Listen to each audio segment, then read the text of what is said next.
Yan dito nagtatrabaho dati si Pugong Biyahero. Yung dinidisplay ko dati. Yung mga ganyan. Marshmallow. Anong tawag sa'yo doon na trabaho, Red? Merchandise. Merchandise. Naka-uniform na green. Wala na tayo. Iwalay na tayo dyan. Saka na naman. Ayan, sa susunod. Chat lang yun dyan ha. Chat lang. Pag may lakad na tayo. Stop. Sige. Yun lang ito. Para. Ayan. Ingat kayo dyan, ingat.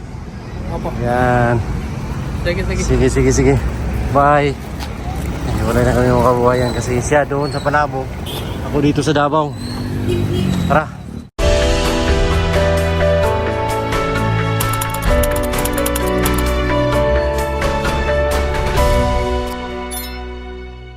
Yan, pupuntahan namin kung saan dati nagtatrabaho si Pugong Biyahero.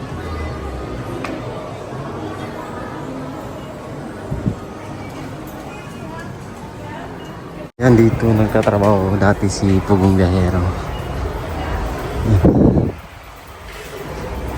Ito siya sa Robinsons.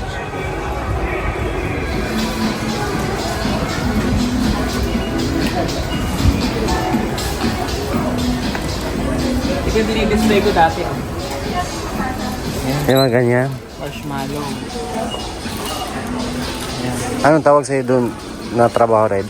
Merchandise. Merchandise. Naka-uniform na green naman. Sorry. Yun pala yung trabaho ni Pugong Biyahero dati. Yung mga ganyan.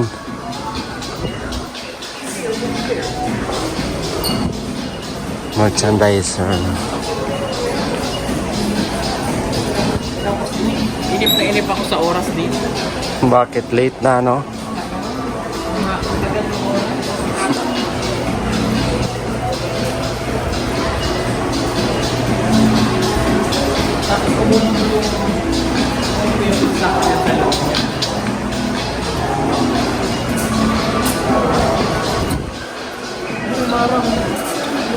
Oo nga.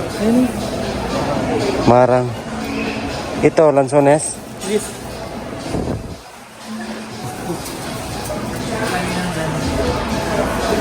Lemon.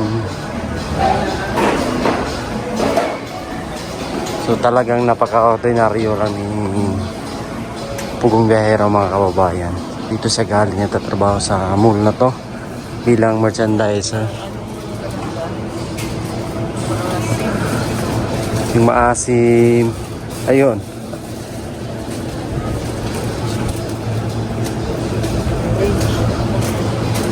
Ito na yun.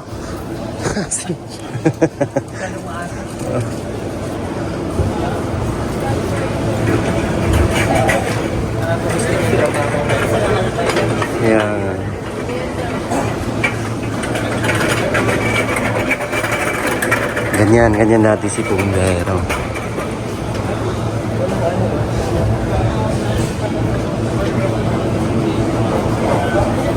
Yung green. Sarap yung green. Yung green.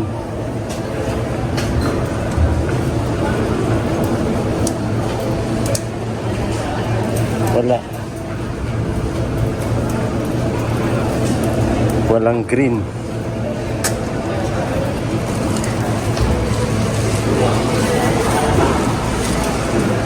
Grabe yung price, no?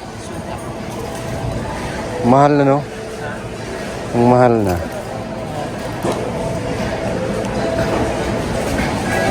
Ito na, ano to? Honeydew. Honey? Papaya. Hindi yan. Ayan. Yan na lang. Wala mong mayari.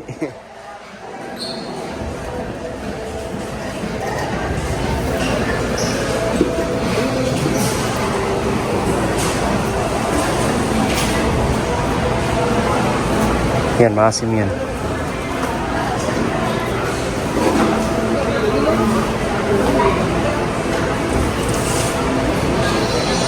Yung gusto ni dito dai. Miss. Namimidya na yung kasilo. Ayan. Kasilo. Talong. Yes, talong yan. Bumibili kami ng pampaasim sa bibig. So, talagang napakasimple lang ng pugong biyahero. So akalain nyo dito pala siya nagtatrabaho dati sa ano na to, sa mall na to bilang merchandiser.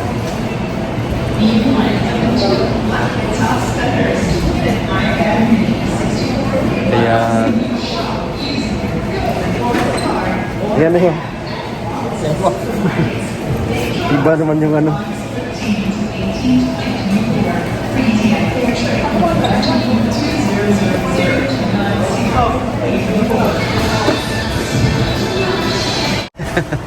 May lansunes.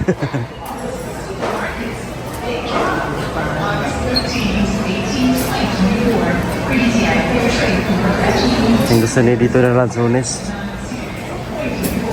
Brad, gusto mo yung lansunes nila dito? Iba yung lansunes. Iba yung lansunes.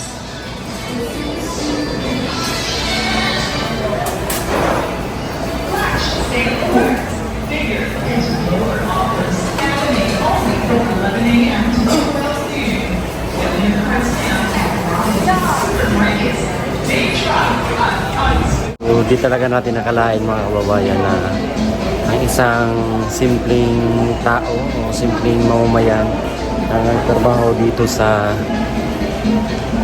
isang gusali ng mall ay magiging isang hero or pugong biyahero, magiging isang tagapag hatid ng tulong sa maraming mga kababayan natin na nangangailangan, lalong-lalo na dyan sa Mindanao o sa buong Pilipinas. Yan, isang pugong biyahero.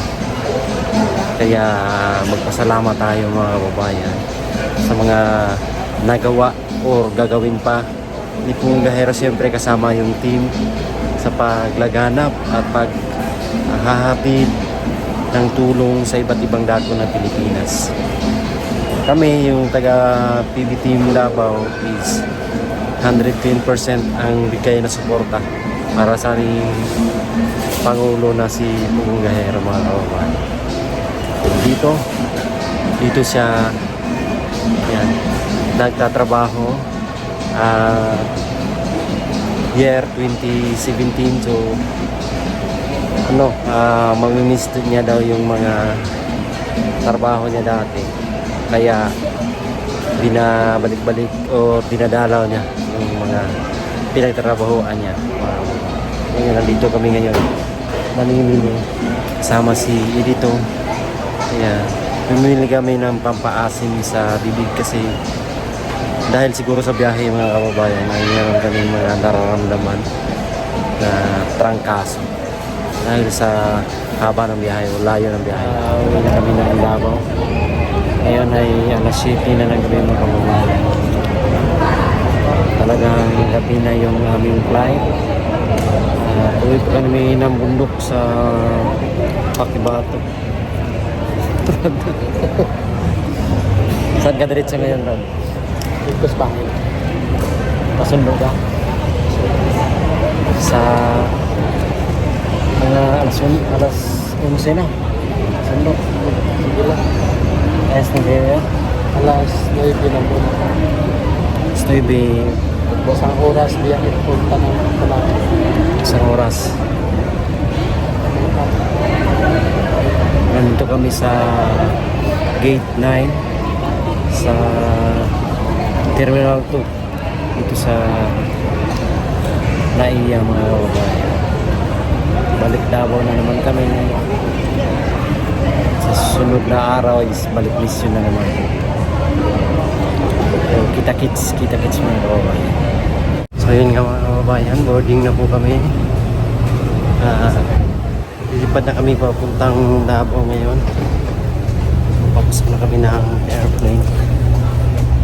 Talagang nagabihin na kami mga kababayan. So we hope na safe yung flight namin ngayong gabi.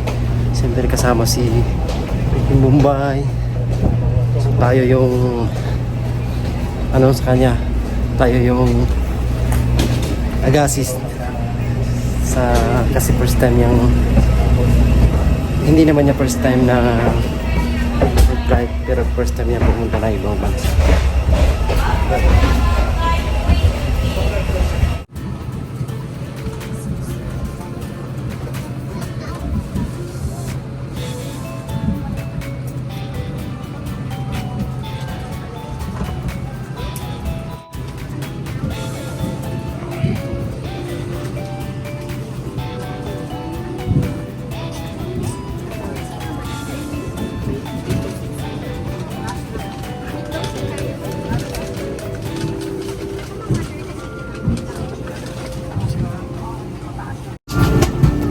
Balik na ta. Dito sa ano? Balik na Davao. Kabaw. Balik na Davao. Ito, karang.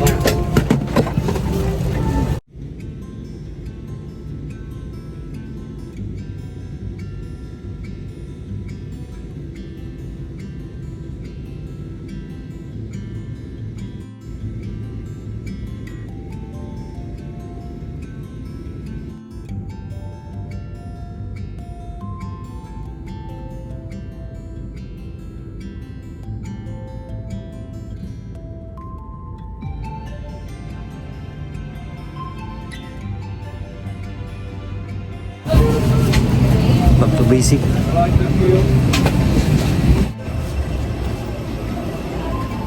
Ayan, nakalapag na kami mga kababayan. Sama namin si kami lang dalawa ni Pigong Bombay. Napag ngayon kami. Alas 10:30 na po.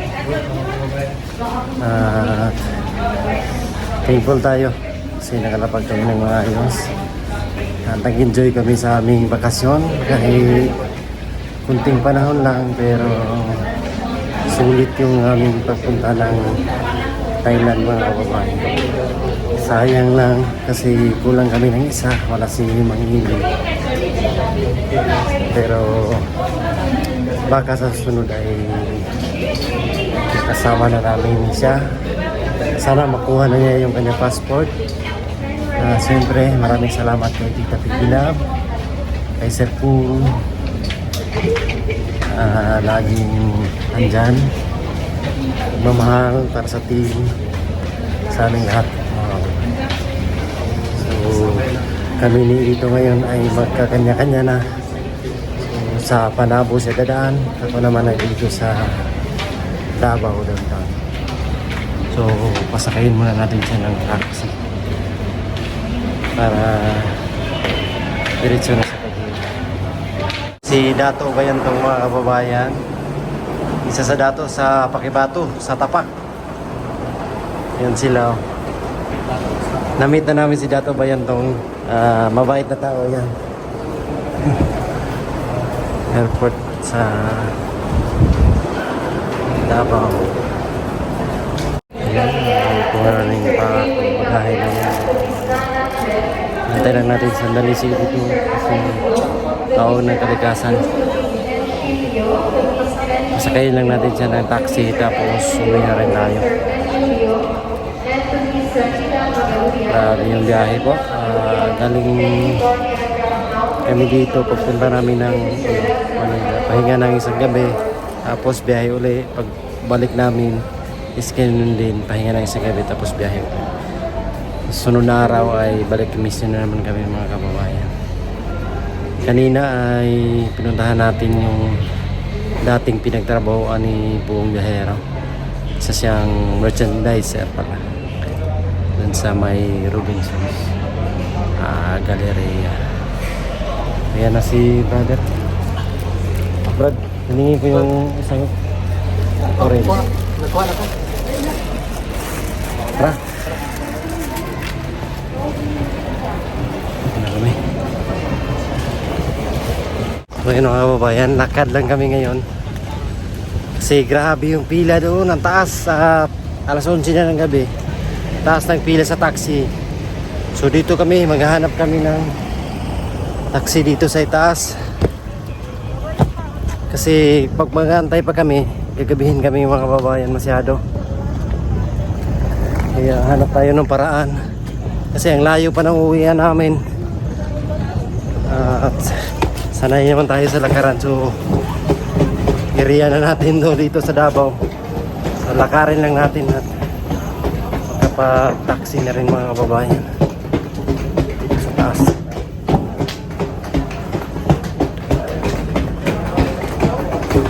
Albert, kaya ba? Kaya pa. Pag magantay kasi tayo doon, ang tagal.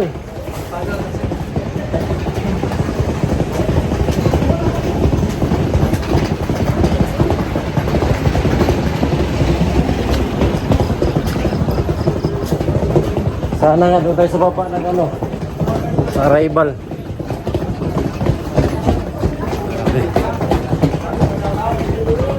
Ayan, minsan. Walay na tayo. Ibaray na tayo minsan. Saka na naman. Ayan, sa susunod. Chat lang minsan ha. Chat lang. Pag may lakad na tayo, chat. Sige, sige. Yun lang ito. Para... Ayan. Ingat kayo minsan, ingat. Opo. Ayan. Sige, sige. Sige, sige, sige. Bye. Ay, wala na kami mga kabuhayan kasi siya doon sa Panabo. Ako dito sa Davao. Tara.